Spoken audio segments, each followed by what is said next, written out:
نہیں، میرا الطاف صاحب سے براہ راست کوئی رابطہ نہیں ہے. ان کا اسٹیٹمنٹ آیا تھا.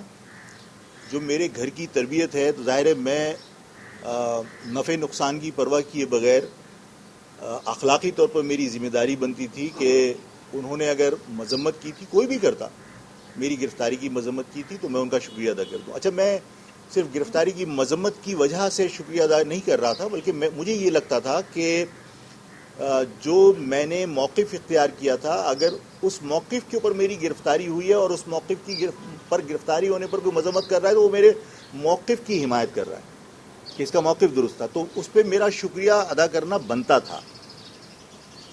قطع نظر اس کے کہ اسٹیبلشمنٹ کے ساتھ ان کے تعلقات اچھے نہیں ہیں یا اسٹیبلشمنٹ کے لیے وہ قابل قبول نہیں ہیں. اور یہ بات ظاہر ہے میں نے کہی تھی کہ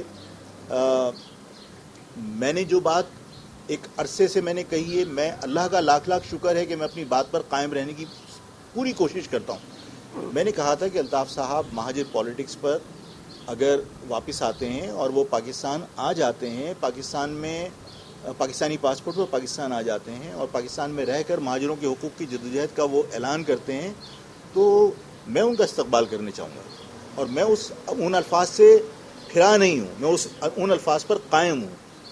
ساتھ میں ایک جو نئی ڈیولپمنٹ ہوئی جب انہوں نے پریس کلب کے اوپر جو ٹیلی فونک خطاب کیا تھا اور اس میں انہوں نے چاہے غصے میں چاہے جیسے بھی انہوں نے پاکستان کے لیے مرد آباد کا نعرہ لگایا تھا، تو اس کے بعد اسٹیبلشمنٹ اور کسی کے لیے بھی قابل قبول نہیں تھی. اور میں نے ایک بات کہی تھی، میں آج پھر دہرانا چاہتا ہوں کہ مجھے یا میری قوم کو لوگ یہ سمجھتے ہیں کہ ہم خدا نخواستہ پاکستان کے خلاف ہیں.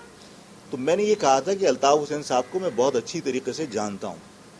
الطاف حسین صاحب وہاں غیر محفوظ اپنے آپ کو نہیں سمجھتے. الطاف حسین صاحب نے کسی کے دباؤ میں معافی نہیں مانگی ہوگی.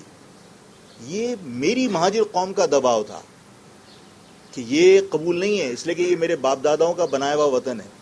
تو اگر انہوں نے اس کو مرد آباد کہا تھا تو ہماری طرف سے دباؤ آیا تھا، ہماری قوم کی طرف سے دباؤ آیا تھا کہ یہ غلط کیا. تو کسی اور کے دباؤ میں نہیں، ہماری قوم کے دباؤ میں اس شخص نے معافی مانگی تھی.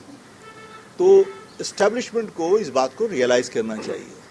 اور دوسرا یہ کہ اسٹیبلشمنٹ سے ان کے معاملات اگر بہتر ہو جاتے ہیں یا اسٹیبلشمنٹ ریکنسیلیشن کی طرف چلی جاتی ہے تو میں اپنی بات پہ قائم ہوں، لیکن میرا ابھی الطاف صاحب سے ڈائریکٹ کوئی رابطہ نہیں ہے.